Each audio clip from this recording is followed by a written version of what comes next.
Praise the Lord. 할렐루야. 하나님은 오늘도 여러분을 사랑하십니다. 옛날에 교회를 잘 다니다가 좀 쉬고 있는 여러분, 아니면 아직 기독교회에서 전혀 관심이 없는 넌 크리스찬 여러분, 하나님은 오늘도 살아 계십니다. 때로는 기독교에 대해서 좀 아주 반대적인, 때로는 개독교로 얘기하는 여러분, 그런 분들이 있습니까? 그럼에도 불구하고 하나님은 여러분을 사랑하시며 여러분을 위한 놀라운 계획을 가지고 계신 것입니다. 5월 23일 토요일, 바로 이 예배는 바로 이와 같은 넌 크리스찬을 위한 메시지의 시간을 준비했습니다. 저는 글로벌 킹덤 교회 고재등 목사입니다. 지난 한 주간도 여러분 잘 지내셨습니까? 오늘 여러분과 함께 나누기를 원하는 말씀은 이사야 43장 1절입니다. 야곱아, 너를 창조하신 자가 이제 말씀하시느니라. 이스라엘아, 너를 지으신 이가 이제 말씀하시느니라. 너는 두려워하지 말라. 내가 너를 구속하였고 내가 너를 지명하여 불러나니 너는 내 것이라. 아울러 잠언서 16장 9절 말씀입니다. 사람이 마음으로 그 길을 계획할지라도 그 걸음을 인도하시는 이는 하나님이시니라. 아멘. 제가 종종 하나님은 당신을 사랑하십니다, 제가 우리 외국인에게도 전해봅니다. 그러면 그들이 바로 저한테 묻기를 How can I know that God loves me? 하나님이 나를 사랑하시는 것을 내가 어떻게 알 수 있지요? 그들은 묻습니다. 당신을 위해 놀라운 계획을 가지고 계십니다 할 때에도 그들은 How do I know that God has a wonderful plan for me? 그러면 저는 때로는 성경을 가지고 그들에게 증명해 줄 때도 있지만은 때때로는 삶의 여정을 통해서 하나님의 인도하심을 이야기하면서 그들에게 증거할 때가 있습니다. 오늘 교회에서는 이것을 일컬어서 이 간증, 이 테스트몬이라고 얘기합니다. 오늘 저는 바로 저의 삶을 통해서 나타나신 예수 그리스도, 그분을 소개하고 싶습니다. 여러분, 간증의 목적은 자랑에 있지 않습니다. 이 간증의 분명한 목적은 바로 나의 삶 속에 개입해 오신 예수 그리스도를 나타내는 것입니다. 그렇습니다. 바로 베드로가 짓고자 한 초막셋, 하나는 모세를 위해서, 하나는 엘리야를 위해서, 하나는 예수 그리스도를 위해서 짓고자 한, 바로 모세와 엘리야와 예수가 동급의 사람이 아닌 모세도 사라져 버립니다. 엘리야도 사라져 버립니다. 오직 구속하신 예수 그리스도만이 바로 살아 계신 것입니다. 바로 이것이 우리의 유일한 간증의 목적입니다.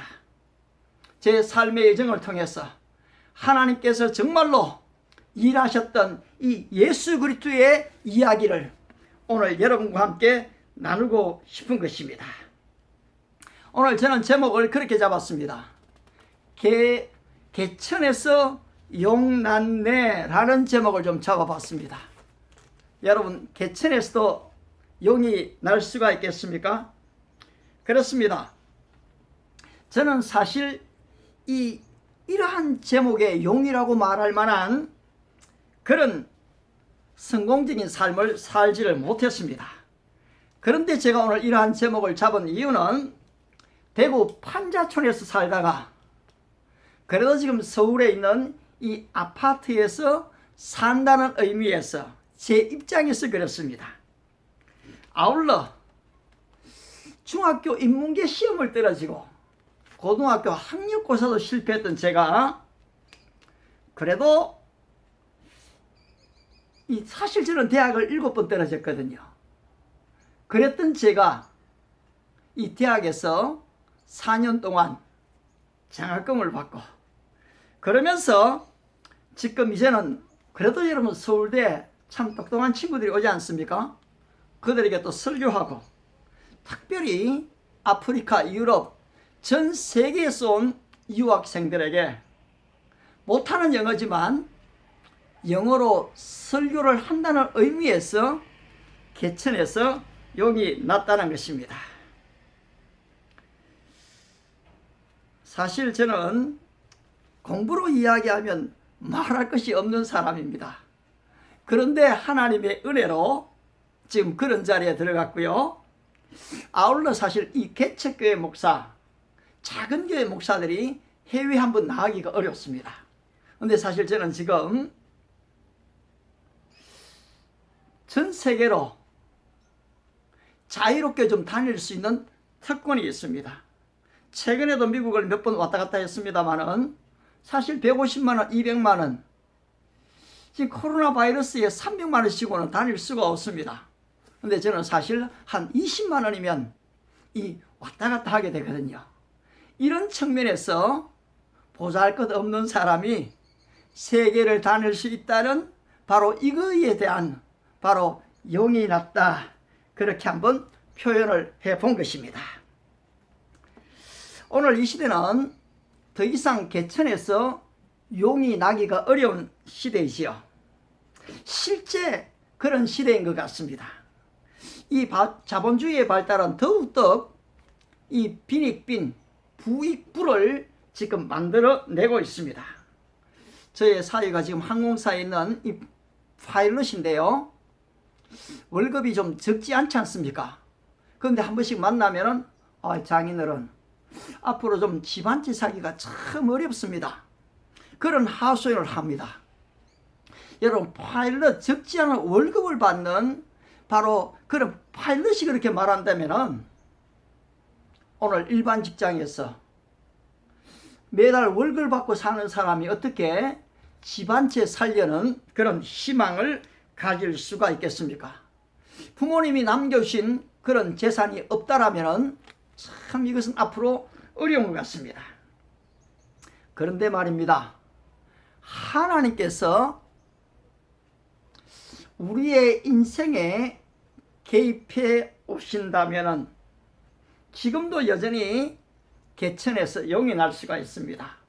우리가 지난주에 봤던 이 목동에서 골리앗을 이김으로 이 장군이 되어지고, 장군에서 왕의 사위가 되어지며, 아울러 이스라엘의 위대한 왕이 되었던 바로 이 다윗은 실제 개천에서 용이 났던 하나의 예입니다. 여러분, 마태복음 1장을 읽게 되면은 도저히 이름이 올려져서는 안 되는 이방 여인들이 나옵니다. 이 다말이라는 여인도 나오죠. 그런데 지금 이런 여인들의 이름들이 거기에 있게 된 것은 사실 개천에서 용이 난 것이나 다름이 없는 것입니다. 저는 이 부산 이 남부민동 이 철마산에서 이남 3녀의 이 막내로 태어났습니다. 초등학교 6학년이 되기 전까지는 저희 집이 판자촌 무가 건물에서 살았기 때문에 수십 번 쫓겨다녔던 기억이 있습니다. 그런데 어머니와 우리 둘째 누님의 희생과 수고로 말미암아 제가 초등학교 6학년 때 저희는 좀 반듯한 좀 집을 사게 되었습니다. 그리고 어느 날 이 텔레비전이 집으로 들어왔습니다. 그리고 또 누님들이 전축을 사왔습니다. 그때마다 이 전축이 참 귀할 때죠. 동네에 텔레비전은 한 대 있을 때입니다. 그때 1연속극 여로 여자의 길, 그래서 동네 사람들이 다 저희 집에 와서 이 여로를 보면서 때로는 웃고 울었던 바로 그 기억이 있습니다. 참 어려운 시기를 그렇게 지냈습니다.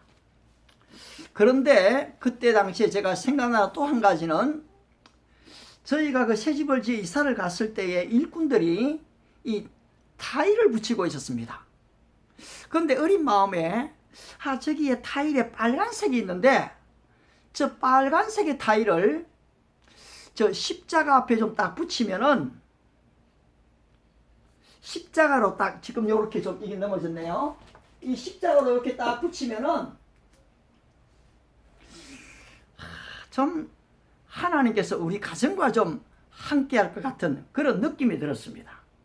그래서 그 일꾼에게 아저씨 저 타일 중에 빨간색을 제가 십자가를 하나 좀 넣어도 될까요? 하니까 그 아저씨가 딱 보더니 너 그렇게 하고 싶어? 그럼 넣어봐. 그렇게 얘기를 했습니다. 그래서 그때 당시 제 기억으로는 한 3개의 이 십자가를 좀 넣었던 기억이 있습니다만은 참 제 생각에 그때 그럴 때가 있었는가 싶었습니다. 아울러 얼마 뒤에는 여러분 우리 그때 당시 초등학교 때 방학이 되면 방학 숙제를 내주지 않습니까? 근데 6학년 초등학교 1기를 딱 보니까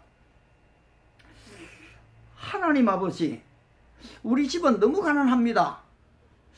우리도 좀 부자가 되게 해 주십시오. 그렇게 기도문이 적혀 있는 것을 봤습니다. 어린 아이의 기도를 들어주셨기 때문일까요? 아무튼 저는 바로 초등학교 6학년 때 참으로 좋은 집으로 이사하게 됐고 이제 더 이상 판자촌에서 쫓겨나니 없게 되어졌습니다. 초등학교 어린 시절 우리 막내 누님의 손을 잡고 교회를 따라갔습니다. 그때 당시에 이 정혜임 권사님 지금도 살아계십니다. 대구 서연교회 정혜임 권사님이 동네 반장이셨는데 그 아들 송무호라고 있습니다. 근데 그 무호가 내하고 친구입니다. 그러면서 아들을 보내면서 동네 아이들 다 불러놓고 동전 1원짜리를 주면서 함께 교회를 가도록 했습니다. 저도 거기에 끼어서 갔지요. 그때 제 손을 잡고 다니던 그 누님께서 어제 저에게 좀 이런 예복을 하나 좀 보내주셨습니다. 어떤 면에서는 좀 캐톨릭의 신부 같은 그런 느낌이 날 수 있고 아니면 이 장로교회에서도 이 통합측 장신대에서는 여름이라면 요 카라가 이렇게 돼서 지금 여름 와이셔츠가 좀 나올 때 있지요. 근데 여러분 저는 신부가 아니고 프로테스탄트 이 개신교의 이 합동측 대한예수교 장로회 합동측 총신신학대학 출신인 바로 합동측 장로교회 목사입니다. 근데 오늘 이렇게 한번 읽고 말씀을 좀 전하게 됐습니다만은 여러분의 좀 느낌이 어떨지 모르겠습니다.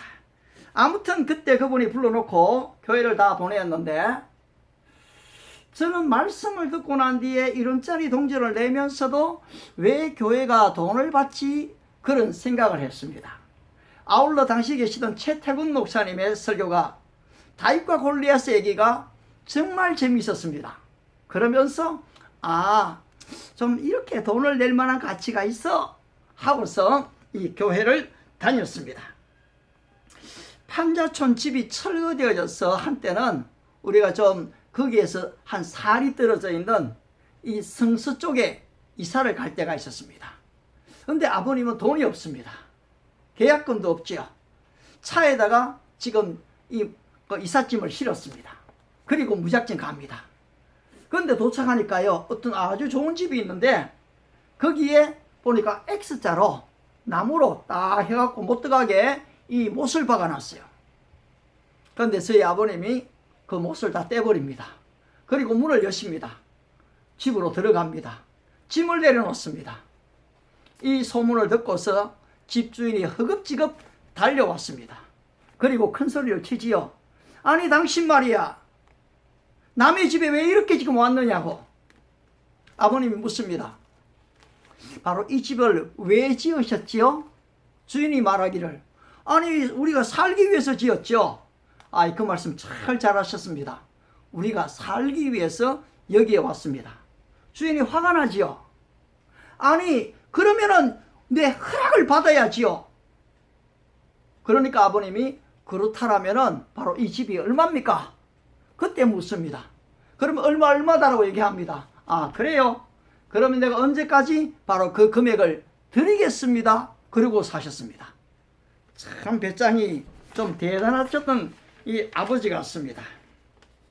아마 저도 그 기질을 좀 배웠나 봅니다. 대구에서 서울 총신 신학대학원을 공부할 당시에 사실 돈 한 푼 없이 애들 남매 둘을 데리고 이 경기도 하남시 하남예일교회 전도사로 왔습니다. 아울러 신학대학원을 마치고 나니까 돈 10만 원이 남았습니다. 그것으로 교회를 개척하게 됐습니다. 아울러 돈도 한 푼 없으면서 이 딸을 고등학교 때 미국의 달라스에 있는 교환학생으로 보내고 또 지금 대학을 거기서 시켰습니다. 우리 아버님은 아주 어려운 난세 시대를 살아가는 방법을 그렇게 터득하셨지만 저는 사실 이런 문제를 놓고 하나님께 기도했습니다. 그리고 하나님께서 오케이 사인이 떨어지면은 저는 가진 게 없지만 믿음으로 행동해 버릴 때가 참 많았습니다. 저는 어릴 때부터 축구를 참 좋아했습니다. 가정 형편이 그래도 남들보다는 6학년 이후로 좋았기 때문에 제가 좀 웬만한 거 하고 싶은 것들은 집에서 다 해주었습니다. 축구공을 사도 아주 좋은 가죽공 2개를 삽니다. 하나는 방 안에 두고 거기에다가 너는 나의 애인이라고 적습니다. 그리고 그것을 품에 안고 때로는 머리에 베고 집안에서도 헤딩 연습을 하면서 그렇게 지냈습니다. 또 하나는 이제 제가 직접 공을 엮는 망을 짰습니다. 그리고 축구공을 그 안에 넣고 언제든지 그것을 들고 다닙니다. 중학교 1학년 때 제가 경상중학교, 여러분 이성엽 야구선수 아시죠? 그 친구가 제 후배입니다. 그런데 이 공을 들고 학교에 갑니다. 쉬는 시간, 특별히 점심시간이 되면은 아이들과 함께 이 공을 차죠. 그런데 그때 당시에 저희 담임이 수학 선생님이셨는데 아주 지적인 분이셨습니다. 그런데 제가 이렇게 날마다 공을 들고 오는 것을 그렇게 지금 못마땅히 하셨고 저를 별로 좋아하지 아니하셨던 것 같습니다. 그때 당시의 성적은 저는 반에서 한 60명이 있으면 24등 정도를 했습니다. 운동을 좋아했기 때문에도 그랬지만 우리 아버지와 어머니는 공부를 잘 하라고 말씀하시기보다는 항상 이 보통만 하라고 하셨습니다. 그래서 저는 24등을 했으니까요. 30등까지 여전히 제 뒤에 6명이 남아있지 않습니까? 그래서 저는 성적표를 들고 집에 가는데 전혀 부끄러움이 없었습니다. 보통만 하라고 했기 때문에 보통만 했으니까요.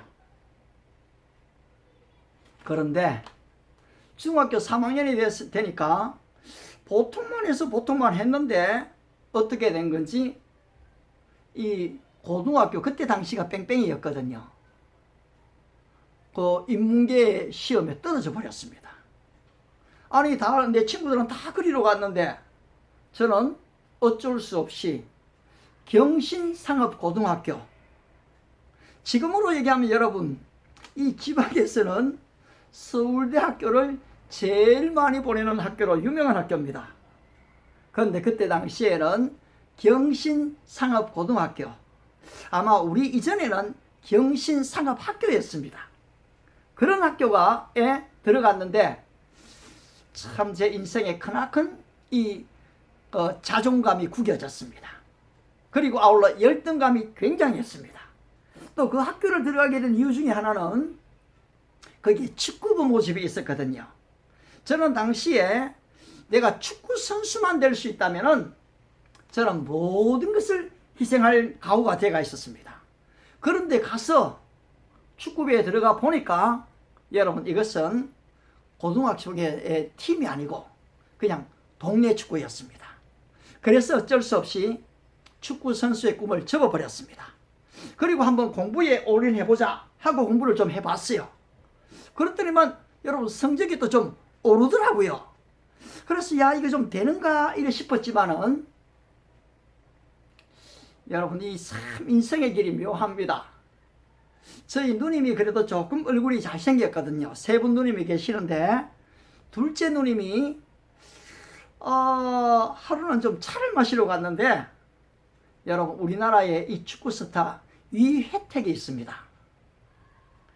지금으로 얘기하면 박지성쯤 되지요. 아니면은 손흥민쯤 되는 그런 선수였습니다, 당시에. 근데 이분이 저희 누님에게 프로포즈를 했다는 소식을 제가 들었습니다. 그래서 그것을 믿기로 포항제철 감독으로 계신 그분을 제가 찾아갔습니다. 그리고서는 그분에게 추천서를 받았거든요. 경신 상업고등학교를 다니면서 제가 야간부로 내려가 버리고 낮에는 협성상고, 그때 박수덕 국가대표 지내셨던 감독이 계셨어요. 그분한테서 축구를 배우고 밤에는 공부를 했습니다. 저로서는 참 행복했습니다. 그렇지만 결국 전학의 문제가 제대로 해결되지 않는 바람에 저는 축구를 접을 수밖에 없게 되어졌습니다. 그리고 아울러서 이 고등학교 1학년 시절에 저는 사실 우리 가족들이 교회를 안 다니다 보니까 이 교회 사는 수련회는 이 놀러 가는 데인 줄 알았거든요. 그래서 친구들이 수련회 같이 가자 하니까 그래 가자 하고서 저야 기타도 못 치는데 그때 기타가 하나 있었습니다. 그것을 들고 그리고 아울러 청바지를 입고 제 딴에는 좀 폼을 잡고 수련회를 갔습니다. 대구 서연교회 수련회가 중학교, 고등학교, 대학부 연합 수련회가 되다 보니까 그때 적어도 제가 기억할 때는 한 300~400명이 갔습니다. 그런데 첫날 밤을 딱 지내보니까요, 제가 생각했던 건 틀렸습니다. 하루 종일 앉아서 노래 부르고 그리고 또 율동하고 이게 제 체질에 딱 맞지를 않았습니다. 그리고 또 밤이 되니까 설교를 하고 난 뒤에 기도를 하는데 평소에 그렇게 얌전해 보이던 아이들이 가슴을 치고 눈물을 흘리고 콧물을 흘리면서 막 소리내같이 부러지는 걸 보니까요, 내가 여기에 하루만 더 있으면 광신자가 될 것 같더라고요. 그래서 친구들에게 아니야, 나는 내일 내려갈 거야 얘기를 했습니다. 그래 친구들이 내일 가는 거는 좋은데 내일은 배구 시합이 있다. 가더라도 배구 시합을 마치고 가라고 했습니다. 여러분 또 운동하면 또 누굽니까? 저잖아요. 당시에 축구도 좋아했지만 농구, 배구, 그리고 핸드볼 이 구기 종목에는 사실 모든 걸 좋아했거든요. 그래서 제가 그러면 알겠다. 내가 배구 시합을 마치고 가겠다고 했습니다. 그런데 당시에 9개 팀이 나왔고요. 또 9인제 이 경기를 하지 않습니까? 그런데 제가 큰 키는 아니지만은 저를 이 중앙 센터에 세워줬습니다. 그리고 웬만한 이 서브들은 제가 리시브로 다 받아버리죠. 그리고 앞에 있는 전이가 토스해주면은 제가 또 때립니다. 결국 우리 팀이 우승에까지 이르게 됐습니다. 저는 그때 처음으로 플레이 고제작 그 많은 군중들이 응원하는 소리에 참 놀랐습니다. 그리고 응원의 힘이 얼마나 크고 대단한지를 그때 제가 느꼈습니다. 물론 그때 이후로 저를 이렇게 불러주는 사람은 별로 없었습니다만은, 그런데 여러분 사람의 마음이 참 교묘합니다. 지금 이렇게 인기가 상승이 되다 보니까 이 산에서 내려가려던 마음이 살짝 좀 달라졌습니다. 아니 지금 이만큼 인기가 올라와 있는데 여러분 조금 관리를 해야 되겠지 않습니까? 그래서 지금 내려가는 것은 예의가 아니다 이렇게 생각하고 하룻밤을 더 있기로 했습니다. 그래서 이제 또 저녁을 먹고 예배가 시작이 됐습니다. 또 찬송을 하고 말씀을 듣습니다. 그런데 어제처럼 또 여전히 이 남자 여자 할 것 없이 많은 학생들이 쫙 하고 눈물을 흘리고 콧물을 흘리면서 기도합니다. 그런데 저도 한번 기도를 하고 싶은데 기도가 잘 안 됐습니다. 그래서 무성무성하게 있는데 앞에 있는 목사님이 여러분 중에서 기도가 잘 되지 않으면 한번 가슴을 쳐보세요 했습니다. 그래서 또 시키는 대로 제가 가슴을 한번 쳐봤습니다. 근데 가슴만 아프고요, 기도는 안 되더라고요. 그런데 또 목사님이 가슴을 치면서 한번 주여, 주여라고 소리내서 불러보라고 했습니다. 그래서 또 그 목사님 시키는 대로 가슴을 치면서 조용한 소리로 주여, 주여 했습니다. 그런데 여러분, 이게 웬일입니까? 바로 이렇게 주여, 주여라고 부르짖는 동안에 저의 기도의 문이 열려지기를 시작한 것입니다. 저는 교회를 다니면서도 제 자신은 상당히 정직하다고 생각했습니다. 저는 교회 가서 바로 당신은 죄인입니다 하는 소리를 정말 듣기 싫어했습니다.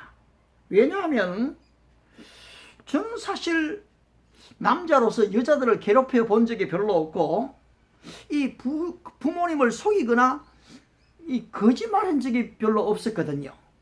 저희 어머님이 삼촌이 오시면 항상 우리 제덕이는 정직하다라고 칭찬하셨습니다. 따라서 저는 굉장히 정직한 사람으로 생각했습니다. 그런데 주여, 주여 하고 기도하는 동안에 제 죄가 하나 둘 좀 생각이 나기 시작했습니다. 사실 그때 당시에 저희 집은 서문시장에서 장사를 했는데 저희 어머니 누님이 참 돈을 많이 벌어오셨습니다.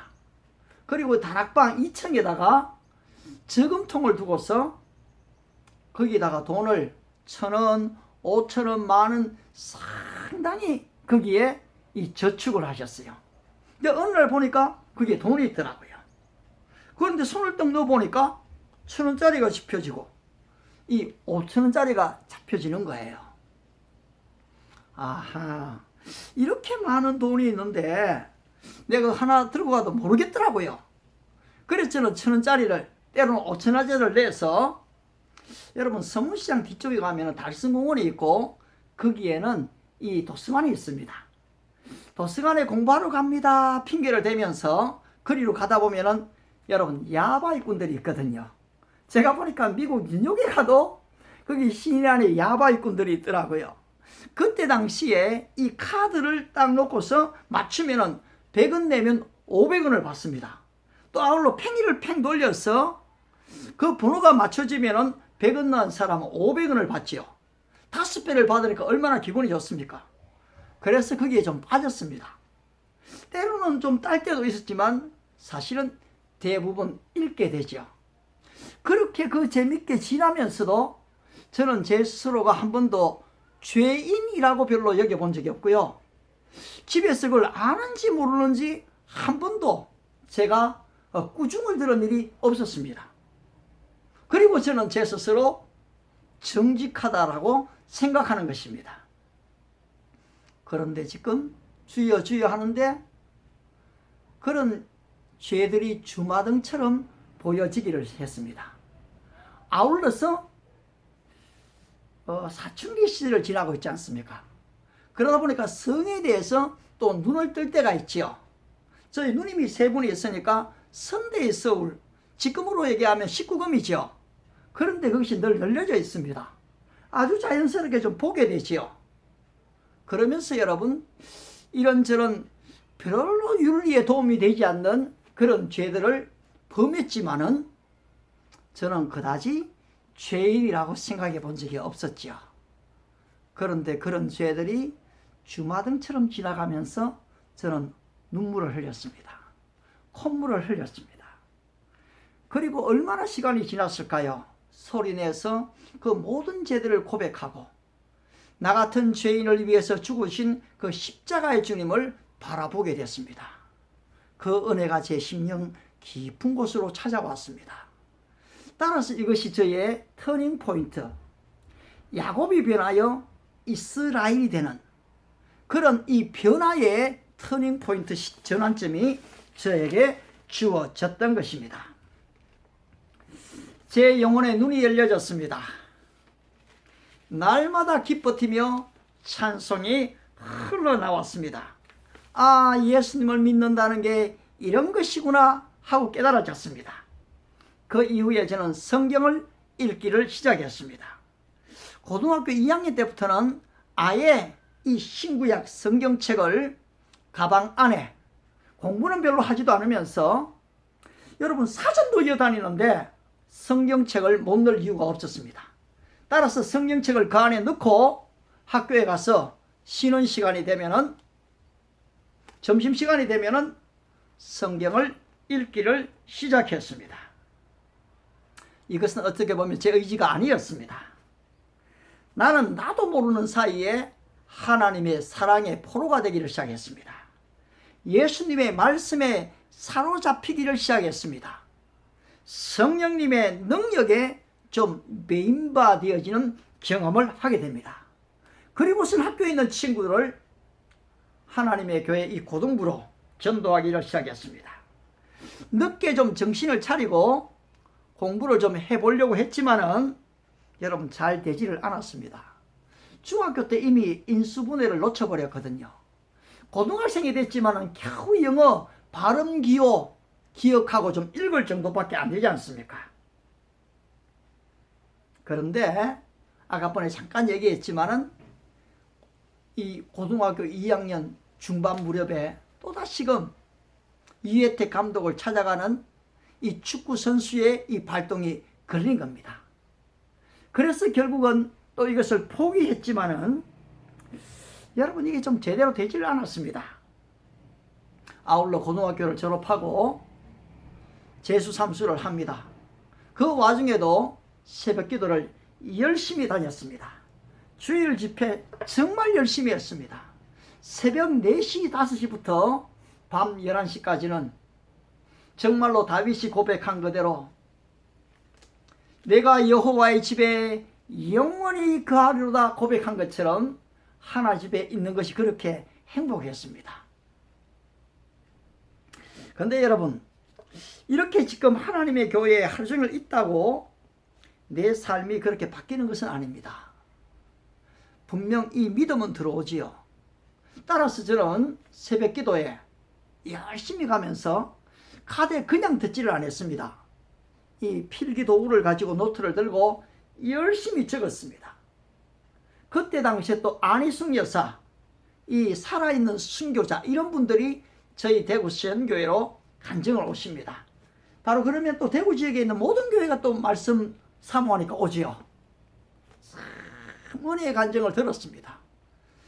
여러분 축구 선수 또 이영무 감독 있지 않습니까? 그때 당시 선수가 또 와서 간증을 했습니다.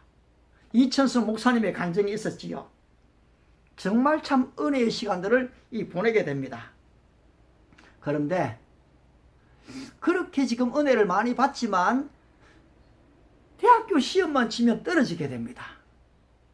제가 그때 당시에 좀 지혜를 얻기 위해서 하루에 한 장씩 잠언서를